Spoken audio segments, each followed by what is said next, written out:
Good afternoon. Today it's my pleasure to introduce the 2020 Over Sapien lecturer, Dr. Allan Klock Jr., who will present a talk called The Art and Science of Airway Management, Past, Present, and Future. Dr. Klock is a professor and vice chair for clinical affairs in the Department of Anesthesia and Critical Care and the anesthesia medical director of the operating room at the University of Chicago. He received a Bachelor's of Science in Biomedical Engineering from the Rensselaer Polytechnic Institute in New York. After he earned his medical degree from the University of Connecticut, he completed his residency in anesthesiology at the Brigham and Women's Hospital in Boston. He later completed the program in clinical effectiveness and the leadership development program for physicians in academic health centers at the Harvard School for Public Health. At the University of Chicago, he has been a section chief for urologic anesthesia and medical director of the post-anesthesia care unit and currently serves as medical director of his department's ambulatory clinic. As vice chair for clinical affairs, he is responsible for clinical operations at over 45 anesthetizing locations at the University of Chicago Medical Center campus. He serves on his departmental quality assurance, education, resident recruitment, and executive committees. He has also served 2 terms as an officer of the Medical Center Medical Staff Organization before his term as medical staff president from 2011 to 2014. His academic and clinical interests include airway management. He is past president of the Society for Airway Management and is co-director of the Airway Study and Training Center at the University of Chicago. He has lectured nationally and internationally and has published journal articles and book chapters on the subject of difficult airway management. His other major area of interest is education in non-anesthesiologist health professionals about making sedation more effective and safer. He has developed a curriculum entitled Safer Sedation and Analgesia that has been delivered to over 600 surgeons, gastroenterologists, radiologists, nurses, and other professionals who administer or supervise sedation during diagnostic or therapeutic procedures. It is now my pleasure to welcome a colleague, a friend, a mentor, Dr. Allan Klock. Welcome, everyone. My name is Allan Klock, and I'll be giving the 2020 ASA Over Sapien lecture. It's a real honor to give this lecture because I had a long working experience with Andy Over Sapien, and I'd like to share with you some of my thoughts about him. I have no commercial conflict of interest to declare relative to the content of this lecture. And when I was invited to give this lecture about a year ago, I was asked to think of a title. And initially I thought about all the changes that Andy had seen during his career. His medical career spanned from the 1960s until 2010. And, really there was been a lot of changes that he helped promulgate. But when I think about history of anesthesia lectures, I find them interesting, and I'm always fascinated about how people were able to provide anesthesia safely in the past. But I don't really find them that relevant, and the knowledge isn't really that translatable into my current practice. So the more I thought about it, the more I thought I really didn't want to give a history lecture. I also realized that I'd be giving this via Zoom a few months ago, and I started to do some research about how do you give a good Zoom presentation. And of course, there's things about lighting and noise control and controlling internet throttling. But really the most important thing is in a Zoom setting, the slides matter a lot. You're not going to get to see much of me during this presentation.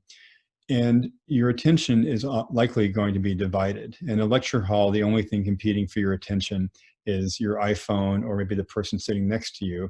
But you're probably watching this lecture at home or perhaps in your office with many other things competing for your attention. So I'm going to try to keep this lecture as short and engaging as possible. And as I said before, I realized that I'm probably one of the only people that will give this lecture that actually worked with Andy in the clinical setting. And rather than talk about the history, I thought, what is it that I want you to know about Andy of a Sapien? And what does Andy of a Sapien, what would he want you to know in 2021? And really the purpose of this lecture is to give two lectures in one. We have about an hour together, and I thought that giving two short lectures would be better than giving one long lecture. So first, I'm going to talk about Andy of a Sapien, his life and things that I learned from him, and what I think Andy of a Sapien would want you to know now and in the future. Andy was a Armenian by descent who was born in Iran in 1936, and he did his medical training at what is now the Shiraz University of Medical Sciences. Andy married his wonderful wife, Ashkin, in 1962, and a year later, they traveled to Pennsylvania, where Andy did his residency at UPenn and then stayed on staff there for a few years. Andy and Ashkin then traveled back to Iran, where Andy was the chair at the Shiraz University of Medical Sciences from 1968 to 1971. And then Andy came to Chicago, where he worked at Northwestern from 1971 to 1998, where he served as the chair of the anesthesia department at the VA hospital in downtown Chicago. And then in 1998, we were very fortunate to have Andy join us at the University of Chicago. I first met Andy in the winter of 1992 when I was a resident at the Brigham and Women's Hospital in Boston. And I can tell you, I don't remember many of the other visiting professors, but I do remember Andy because after the lecture, after his grand rounds, he set up a mannequin intubating head in our break room, essentially, and he spent time with the residents going over techniques for fiber optic intubation. And when I was with Andy, I felt like I was in the presence of Mr. Rogers. Andy was very focused on me as an individual. He wasn't condescending, despite my fumbling attempts to handle a bronchoscope. And he was just a very gentle and clear teacher. I was thrilled when Andy came to the University of Chicago in 1998. And Mike Roizen, who was the chair at the time, was able to set up the Airways Study and Training Center for Andy, where I currently serve as a co-director. The training center had Andy's academic office. We had a secretary, a locker space, and we had a large teaching room and a smaller room for high fidelity simulation. We've since moved our operating rooms to a new building, but the Airway Study and Training Center continues in the shell space of one of the ORs on the OR floor. Andy was a great teacher, both in the didactic and airway lab setting, and also in the operating room. He worked hard. He did all types of cases. This photo was actually from a book chapter that Andy and I wrote together, talking about the sleep fiber optic intubation. Aside from being a clinician, Andy was really a pioneer and an evangelist. A pioneer is someone who originates or helps open up a new line of thought or activity or a new method or technical development, and an evangelist is an enthusiastic advocate. And Andy really was a pioneer for the use of the flexible bronchoscope for difficult airway management. He published numerous articles on this and the first relevant textbooks on it.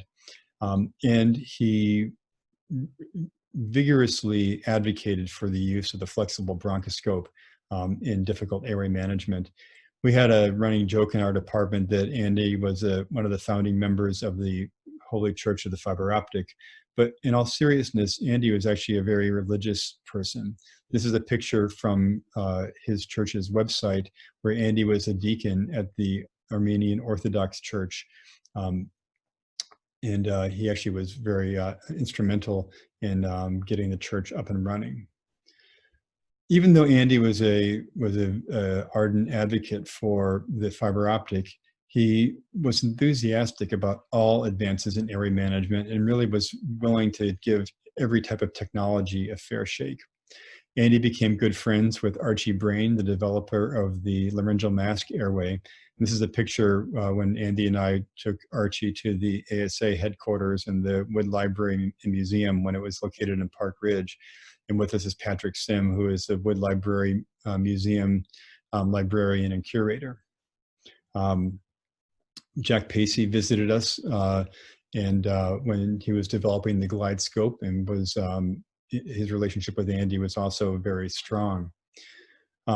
Andy really wanted to understand what happens when we manage the airway, and he used various techniques to visualize things. He would often use two bronchoscopes during a case. One bronchoscope would go into the nasopharynx to observe an intubation, either with direct laryngoscopy video or with a oral bronchoscope delivering the tube.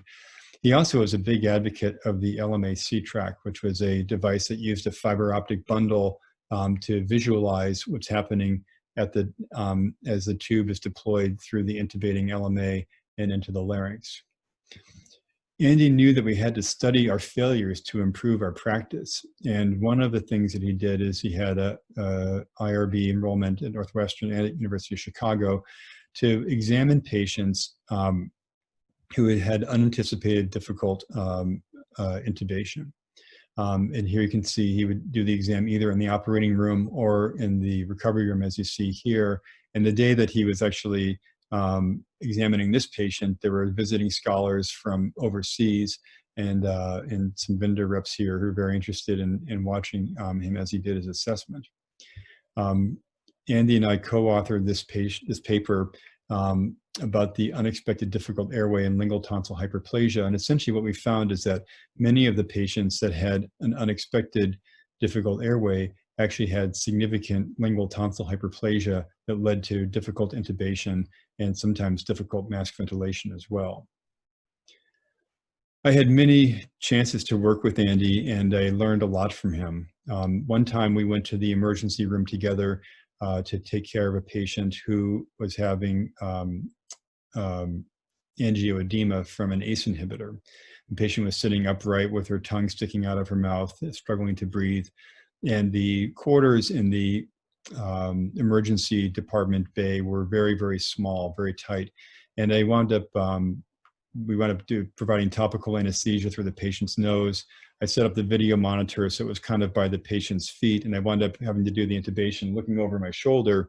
And we were successful, but as we were walking away from the emergency room, Andy said that it's really important to optimize your ergonomics.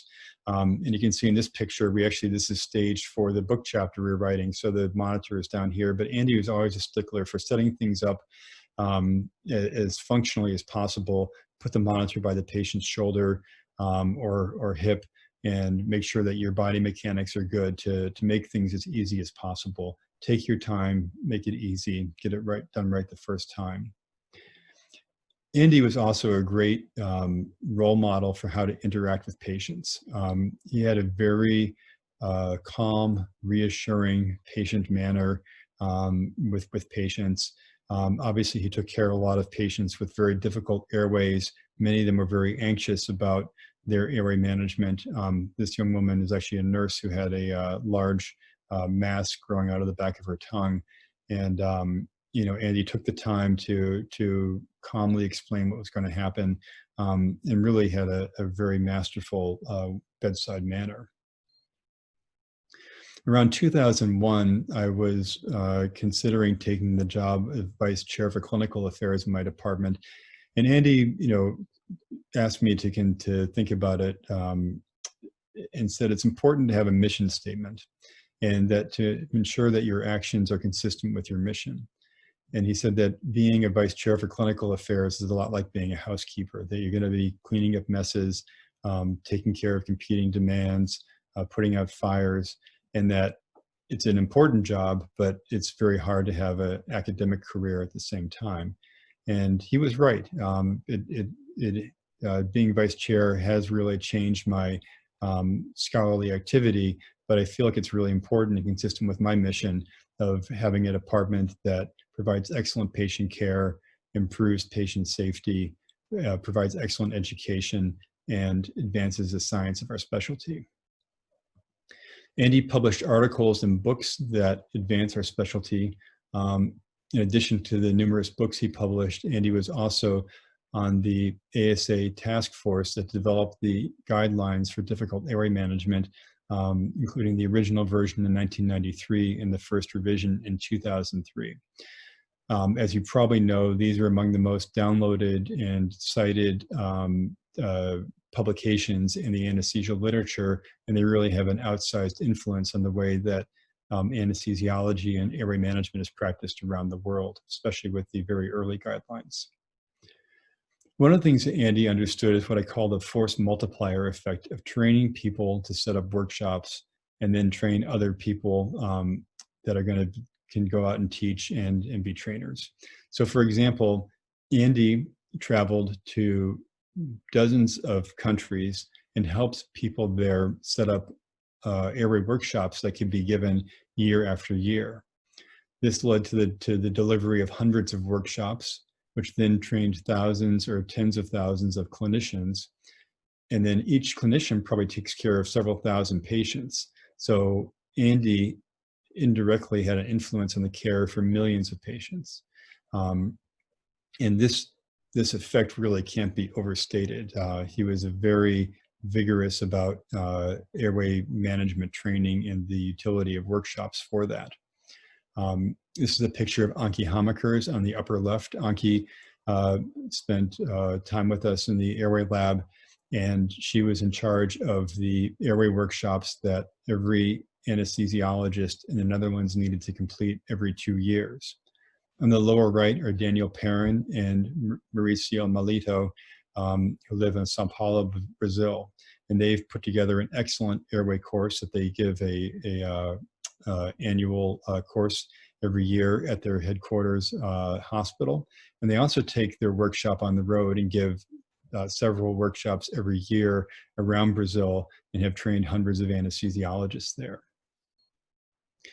Another one of the things that Andy, I think, was most proud of was founding the Society for Airway Management in 1995. Andy was 59 years old at this point, but he really understood the importance of having social contact and networking and the ability for people to have free exchange of ideas.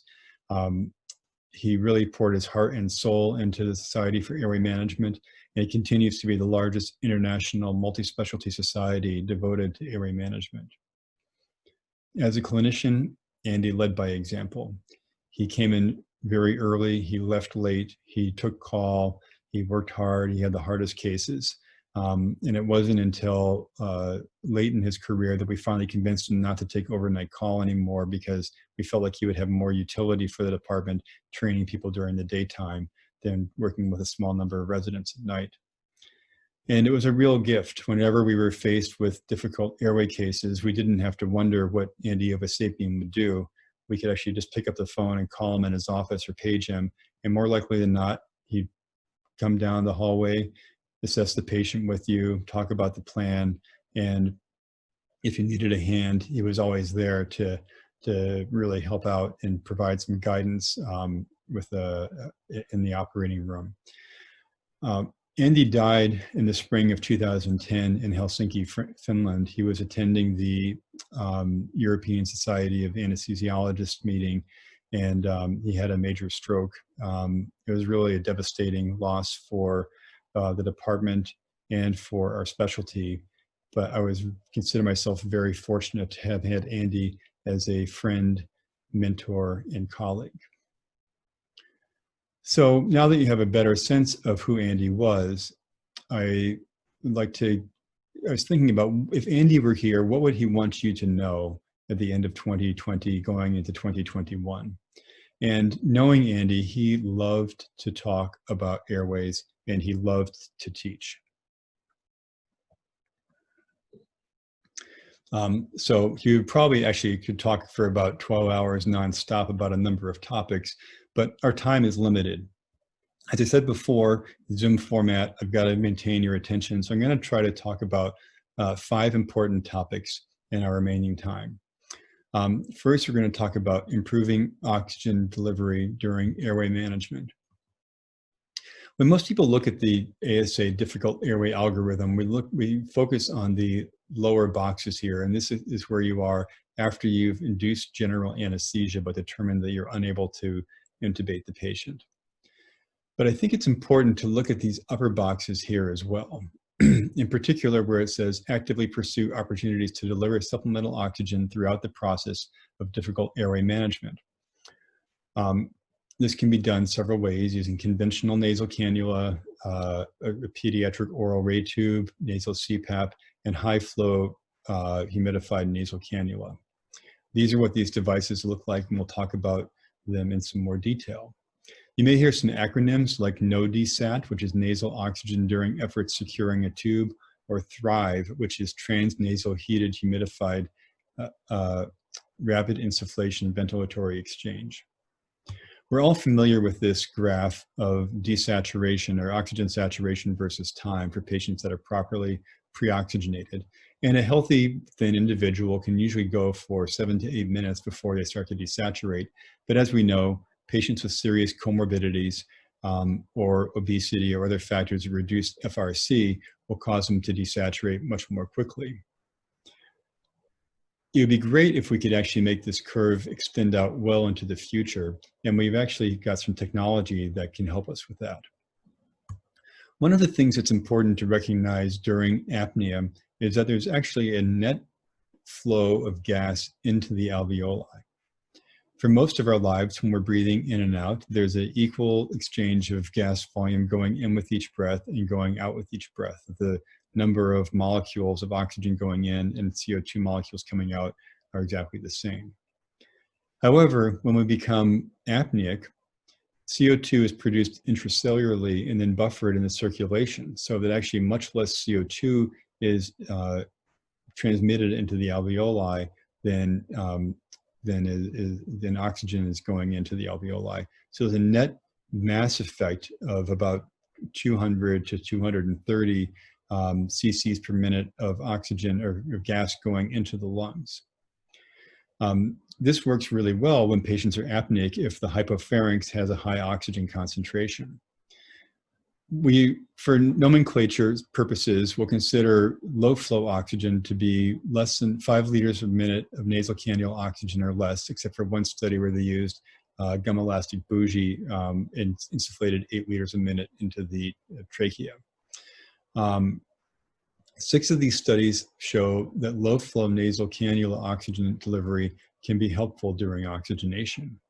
We'll look at this study from 2017, looking at 40 obese subjects, where they used what's called an oral ray tube that was taped to the side of the patient's face. It's the pediatric 3.5 millimeter oral ray tube attached to oxygen tubing, and 10 liters per minute of oxygen were insufflated into the left side of the patient's mouth during apnea.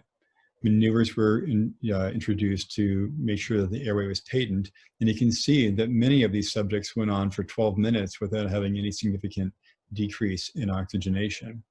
And when you look at the amount of time it takes for the patients to reach a saturation of 95%, it's about 300 seconds or 5 minutes for standard oxygenation. But many of the patients with the buccal oxygen insufflation went for the full, I think it was 7 minutes, 12 minutes of the study without having any desaturation at all. One of the things that's important to understand what happens is how the airway becomes obstructed when a patient is unconscious. And sometimes obstruction can be caused at the level of the tongue, but it's often caused at the level of the soft palate. And this was shown in a study on patients having propofol sedation that were in the MRI scanner. They showed that the majority of the obstruction occurred at the level of soft palate, and introducing nasal CPAP actually relieved the obstruction. High flow nasal cannula can serve as nasal CPAP. There are different apparati that deliver this. There's a blender to give a mixture of air and oxygen. This goes over a heated and humidified plate here, and then the gas is delivered to the nose piece. There's usually a temperature probe close to the patient that provides a feedback to the heated humidifier, so the gas going into the nose is at body temperature and is 100% humidified. In addition to providing a stenting effect to open the airway, there is actually an enhancement of CO2 elimination that has been shown using computer modeling and some clinical studies. The final effect is actually a PEEP effect that is essentially delivered to the alveoli that occurs with high flow nasal cannula oxygenation. And for each 10 liters per minute of flow, we see about 0.5 to 1 centimeter water equivalent of PEEP. There are several studies that have looked at using high flow nasal cannula for ENT surgery, both with apneic and spontaneously breathing patients, and they show beneficial effects.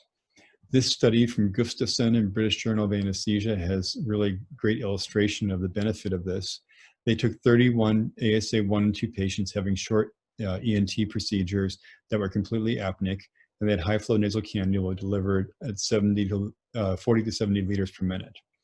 You can see this is a saturation versus time figure here at the end of apnea, and this is the average for the group. And you can see nobody had their saturation fall below 90, and the vast majority of subjects had their saturation stay above 95. The authors were also looking to validate a transcutaneous CO2 monitoring system, and you can see that the transcutaneous and arterial CO2 tracked very well. And none of the patients tended to plateau at a CO2 of about 75 millimeters of mercury. Despite their hypercarbia, the patients did not become tachycardic or hypotensive, so there wasn't really significant sympathetic discharge with this. Another study by Neil Patel that was published in Anesthesia, the British spelling, looked at patients having high-risk laryngeal surgery.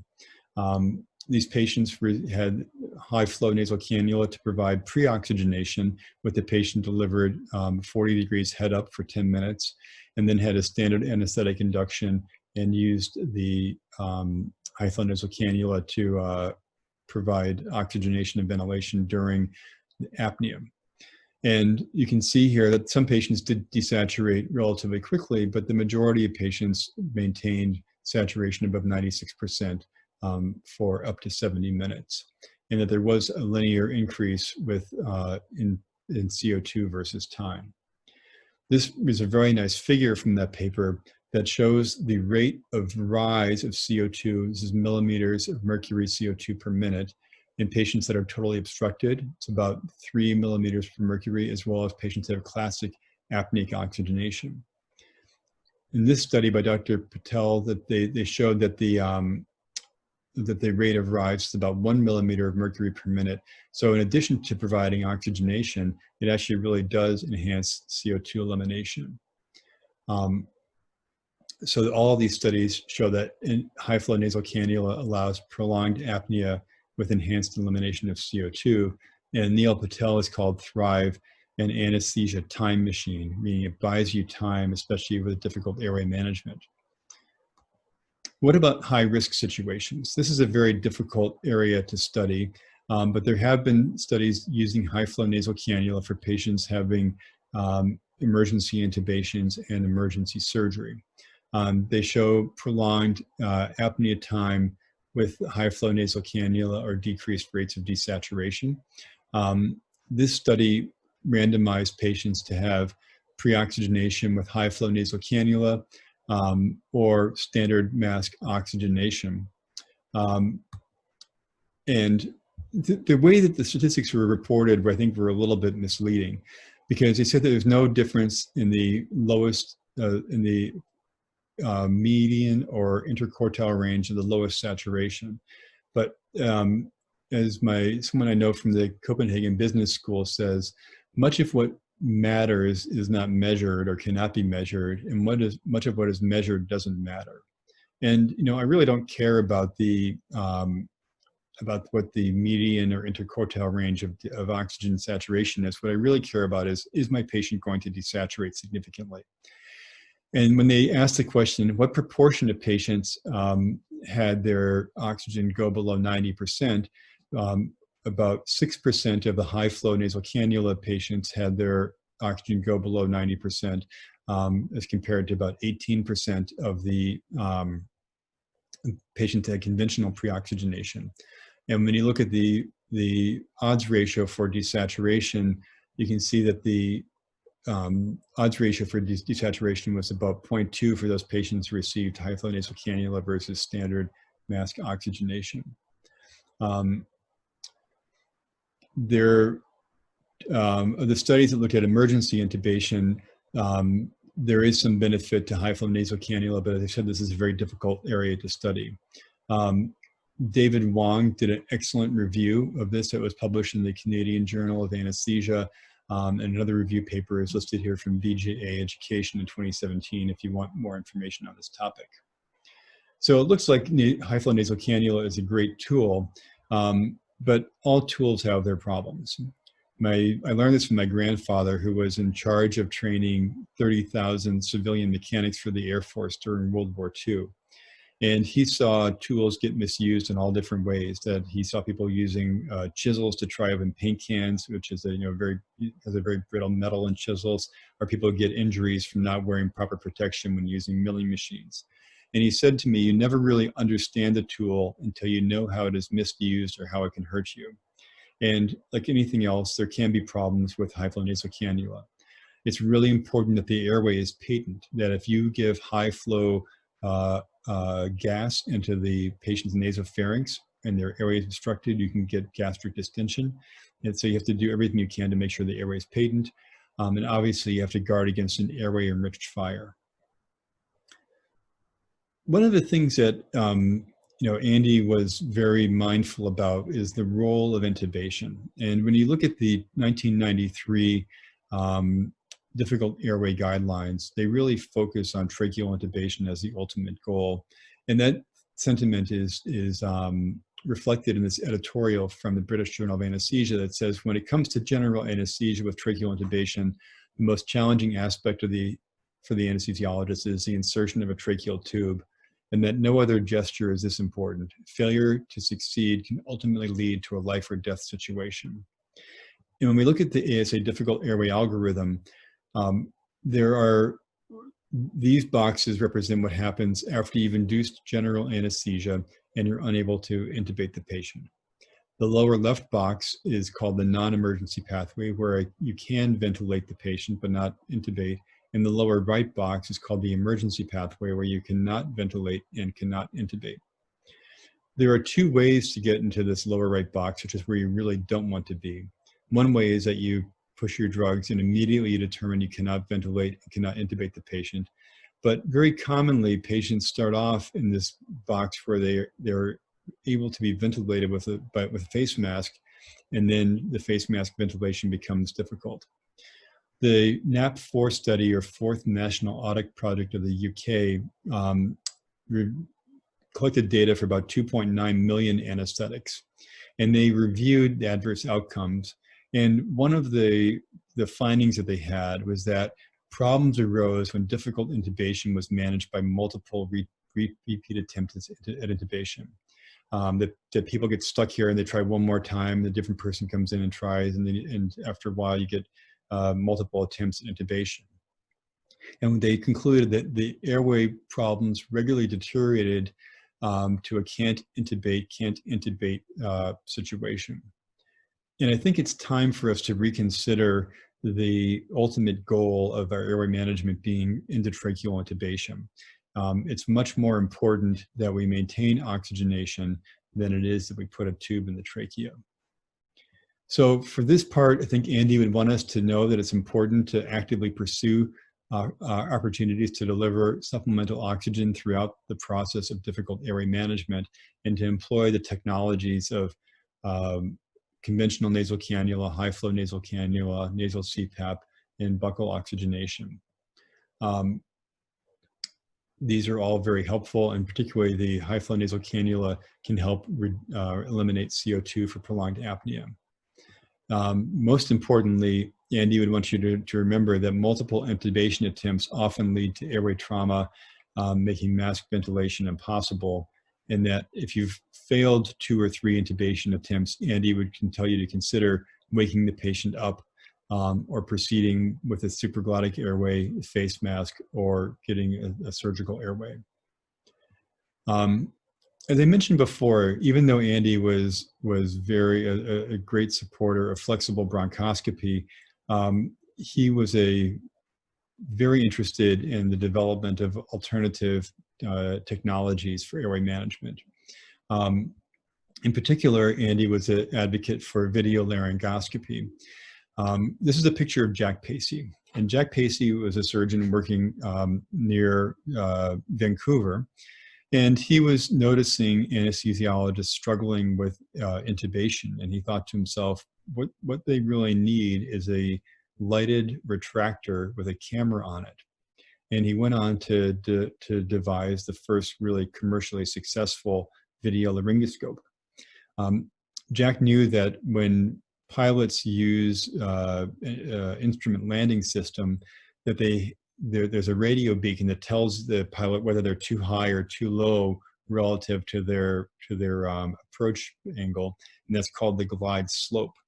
And so he developed the name for the glide scope from the glide slope that pilots use. Video laryngoscopy appears prominently in the ASA difficult airway algorithm.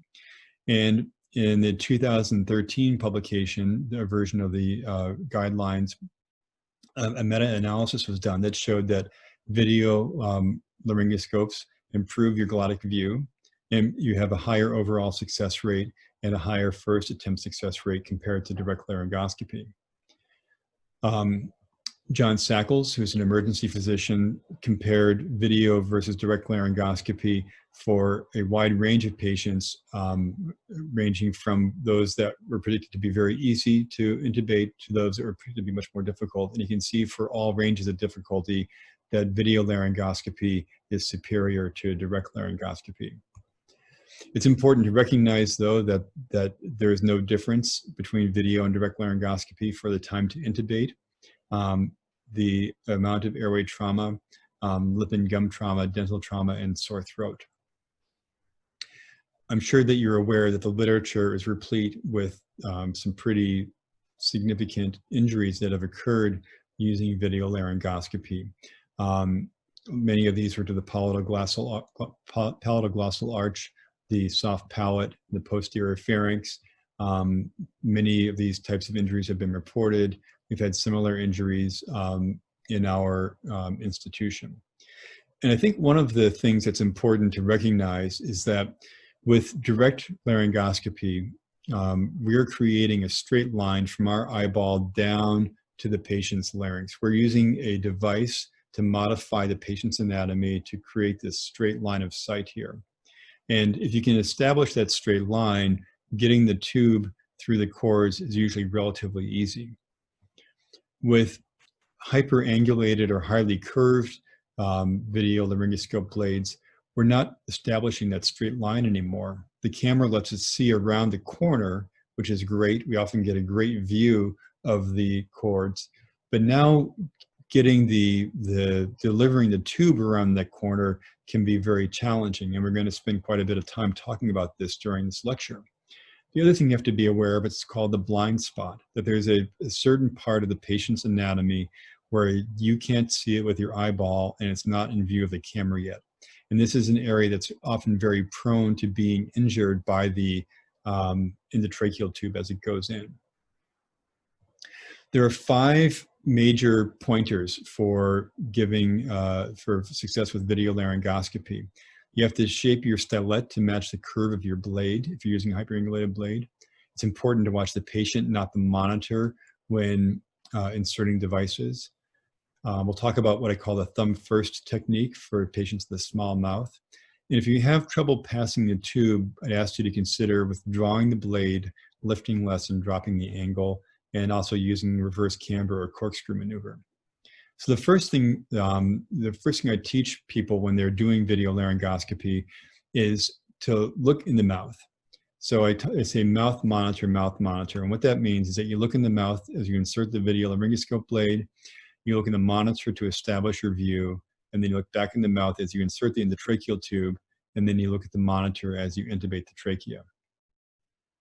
If the patient has a very small mouth, as this mannequin does, you have to be very, very cautious as you insert the tube. You want to put the blade in the midline, push it off to the left, give as much room as you can, and be very ginger about inserting the tube.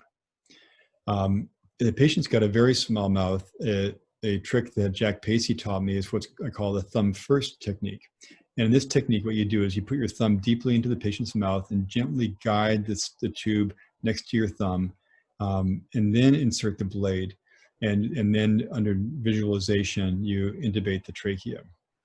This sounds funny, but it actually works very well. And if you try to visualize where you think the patient's larynx is and put the tip of the tube there, you'd be surprised at how often the tube winds up being right by the laryngeal inlet. So this is that same view here. I've put the tube in next to my thumb, I'm advancing the blade in, and you can see that the tube is just right there ready to go through the cords. As we mentioned before, it's really important that you shape your rigid stylet to match the shape of your blade. If you use a conventional shaped stylet, you'll find that the blade is very anterior, the cords are up here, and your tube is down here. So that it's really important that you have the proper shape on the tube to match the shape of your blade. But the problem is that, and the other thing that we'll encounter is that the curvature of the tube and maneuvers that often give us better glottic view make it harder to intubate the trachea. So my advice there is if you're having trouble, you actually want to apply less lifting force on your blade, angle the handle forward, and withdraw the blade from the mouth. And I'll explain what that means. So in this illustration, you can see we've got a very nice view of the glottic opening, and I'm applying a lot of lifting force on the glide scope handle here. This actually is kind of contrary or counter to easy intubation. So in this illustration, what I've done is I've taken the same view and I've drawn a line from the tip of the laryngoscope blade down to the body of the C3 vertebra, and another line along the angle of the handle. What I'm going to do now is I'm going to drop the blade down and angle it forward and pull it out of the mouth a little bit. And you'll see here that the view of the glottic opening is not nearly as good, but I still know where I need to put the tube. But look what's happened to the tip of the laryngoscope. It's become much more posterior and cephalad. And this brings the vocal cords into better approximation for where the endotracheal tube is going to be, and makes it easier to deliver the tube. This is actually studied in humans in a randomized trial that was published in the Canadian Journal of Anesthesia in 2016, where they actually randomized patients to have either a full glottic view or restricted view. And they found that the patients with the restricted view had faster intubation time and an easier intubation as assessed by the operator. The geometry of the blade and the tube often frustrates intubation. And as you advance the tube off of your stylet, what happens is the tube often goes anterior and hits the anterior commissure of the vocal cords or the anterior part of the larynx, and it won't go through the cords. And this is because the natural curvature of the tube, called camber, is in the same orientation as the curvature of the blade. So imagine the patient's trachea is going down this way, and now my tube is going up towards the ceiling or the anterior wall of the larynx. This is the additive effect of the camber and the curvature. And this is what I call the primary curvature of the airway coming around the patient's tongue. One way that you can get around this is by using what I call reverse camber. So you spin the tube on your stylet and then deploy it off the tube. I'll show that again. Spin the tube on the stylet, and now when you deploy it, you can see the curvature of the endotracheal tube is going in the opposite direction of the curvature of the stylet. This is the primary curve, and this is a secondary curve, and we'll talk about this more in a moment.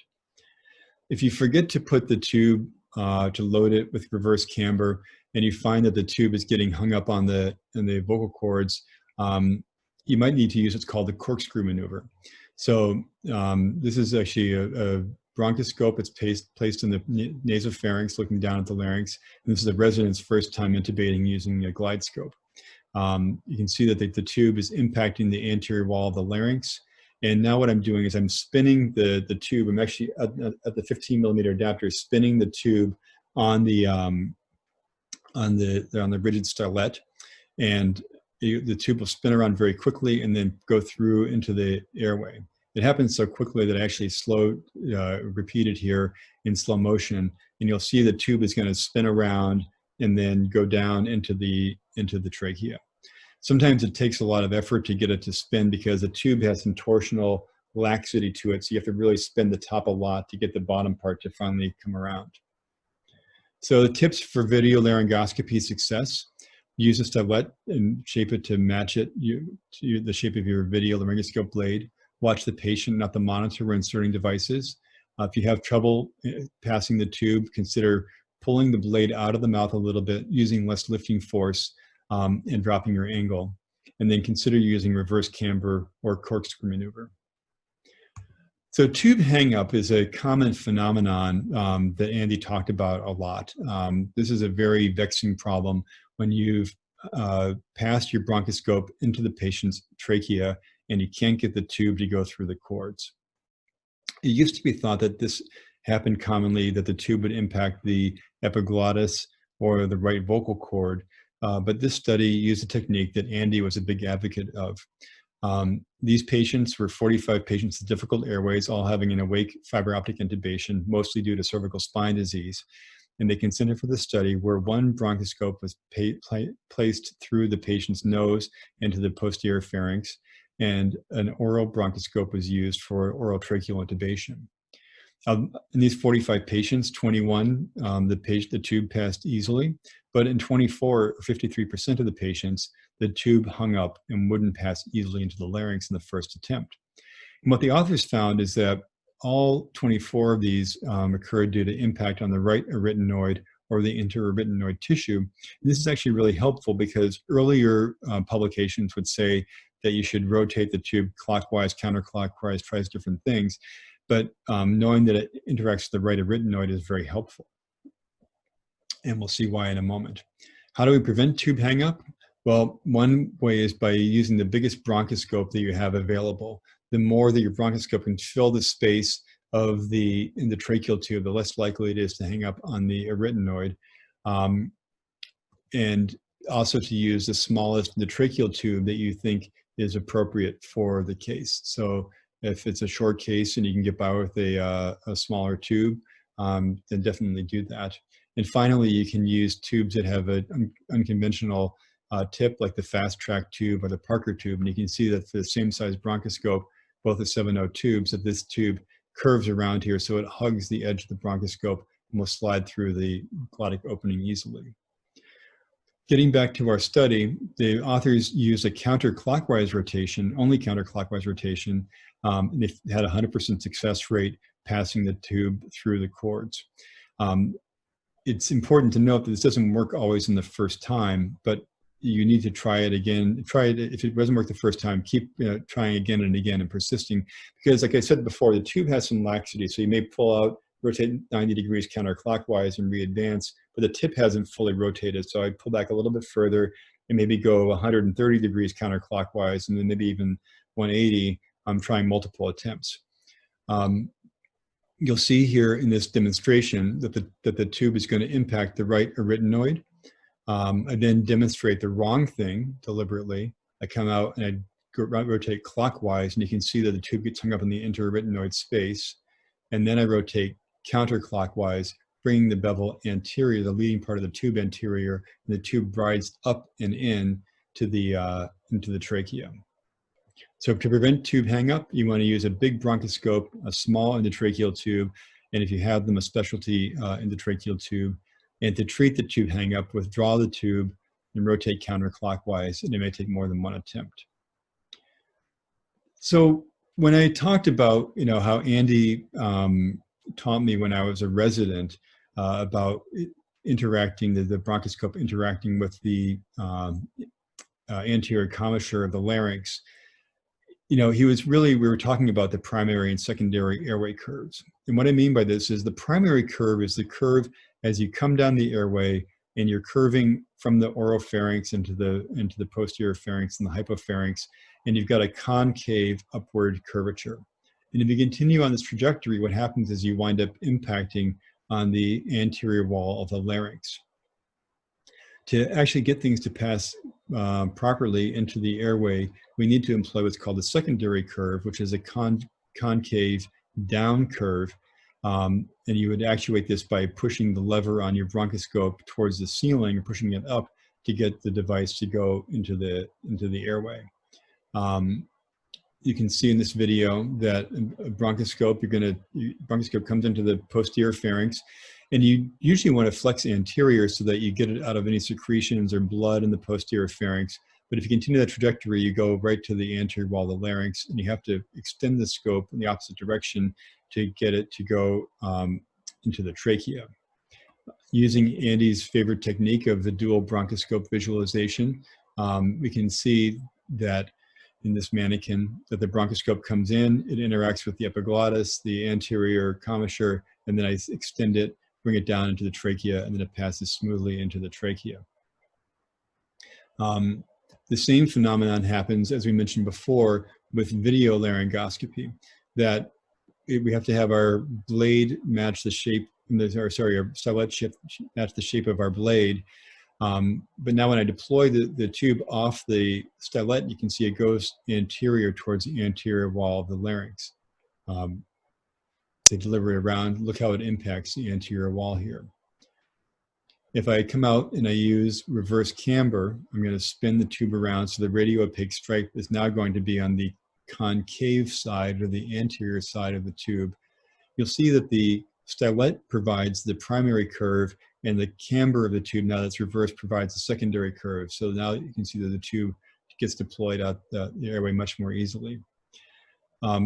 Another device that addresses this issue is articulating introducers. And if you Google articulating introducers, you'll find that there are several devices on the market there.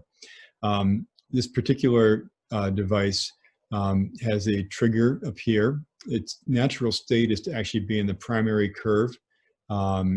If you squeeze the handle, you'll see that it actually extends, straightens, and then bends the other direction to navigate the secondary curve. So you straighten it out to go in, relax the handle, it comes around the primary curve, squeeze the handle, and it goes along the secondary curve.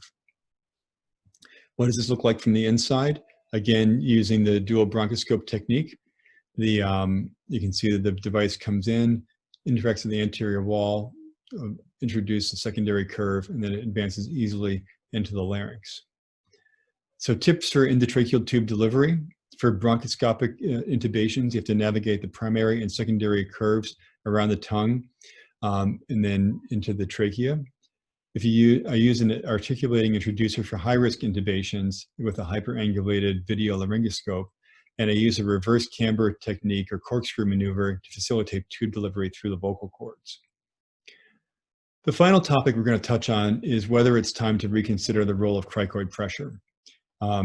This has been a debate that's been raging almost since the time that the Stella group first reported the use of cricoid pressure in 1961. And Andy Ovasapian and Mehmet Salem published an editorial in 2009 that actually had 34 references. And they said that there's been a lot of debate about the utility of cricoid pressure and whether it should be abandoned based on the following reasons. Its effectiveness has really only been demonstrated in cadavers. It causes relaxation of the lower esophageal sphincter. There have been reports of regurgitation of gastric contents despite the use of cricoid pressure. Because the esophagus isn't directly posterior to the cricoid, the maneuver is not really reliable for causing midline compression. It can cause nausea, vomiting, and esophageal rupture, and it makes tracheal intubation and mask ventilation difficult or impossible. And actually, it makes passage of a supraglottic airway or LMA impossible as well. This is a debate that's been going on for a long time, and there is a really excellent paper that was electronically published in December of 2018 and paper published in January of 2019, a multi-center trial of 3,000 patients at high risk for aspiration of gastric contents. And they had a controlled cricoid pressure versus sham. So the people providing the cricoid pressure were trained to deliver 30 newtons of force by taking a 50 ml syringe with 40 cc's of air and then compressing it down with their fingers, compressing it from 40 to 33 mLs of air. So that produced exactly 30 newtons of force. They placed a towel over their hand so the person doing the intubation couldn't tell if the person was giving cricoid pressure or just resting their hand there for the sham condition. They did appropriate power analysis, assuming an aspiration rate of 2.8%. And this was designed as a non-inferiority study. And what they found is almost exactly the same rate of aspiration of gastric contents. That these are the error bars here. If they did not cross this 1.5, then you would have they could say that there is non-inferiority was demonstrated. But what happened is that the rate of aspiration of gastric contents was so low, they were expecting 2.8% and they got 0.5% in sham and 0.6% in the Selleck maneuver, that it would be almost impossible to properly power a study to examine this. But just looking at this, from the base numbers, 10 out of 1784 versus 9 out of 1736, look exactly the same to me. So I really don't think that cricoid pressure helps much. They did find that the average intubation time was longer, but by only 4 seconds, so probably more of a statistical significance than real clinical significance. But that the proportion of intubations that took more than 30 seconds was actually higher, 47% in the Selleck group versus 40% in the sham group. So that, I think, is a significant difference there that is meaningful. The operator asked the person providing the pressure to release cricoid 3 times higher, and the group getting the real cricoid pressure, and the laryngoscopic view was improved 62% of the time when they did that. Also, tracheal intubation was judged to be more difficult in the cricoid pressure group. So based on these facts, I don't feel comfortable making a solid recommendation, but I'll tell you for me personally that my practice has been affected. I've actually stopped using cricoid pressure in pretty much all RSIs since January of 2019. I do position the patient head up and reverse T-Berg, and I pre-oxygenate them. I'll often give supplemental oxygenation during my airway maneuvers using either conventional nasal cannula or the buccal oral rate tube. And I think Andy would probably do the same thing now. He would use cricoid pressure sometimes, but he said it was more just to prevent the friction that could occur. It was kind of the expectation. And he did have some concern about the medical legal implications of not providing cricoid pressure. So in summary, I hope you understand how Andy was really a leading figure in our specialty, and much of what we do today for airway management was really due to the work that he did. He was really an amazing person and had an outsized influence on our specialty.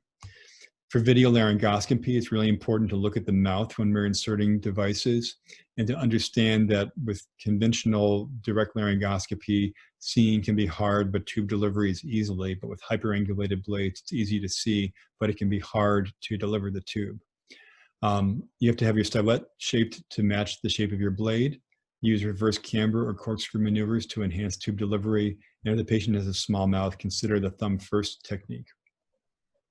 For tube hang-up, try to use, it's a common problem, and try to use the largest bronchoscope and the smallest tube that you think is reasonable. That the right arytenoid is the impacted tissue, and doing a counterclockwise rotation of your tube is a maneuver that will often prevent the problem or treat the problem if it happens. It's helpful to understand the primary and secondary airway curve and understand the mechanics of this as you try to navigate the oropharynx and deliver your tube into the hypopharynx. And then finally, cricoid pressure. It probably has very little, if any, clinical utility for preventing aspiration of gastric contents. Cricoid pressure often degrades laryngoscopic view. It increases the risk of needing more than 30 seconds to intubate, and releasing cricoid pressure usually improves your view and is necessary if you're going to use a supraglottic airway to rescue the patient. Andy was really loved to talk about airway management and loved to spread the good word of safe patient care and airway management. And I think he would really be thrilled to know that this talk has perpetuated through the ASA, that this lectureship exists. And I think he would be very thankful to all of you for spending your time to hear me share my thoughts about Andy and advanced airway techniques. Thank you very much.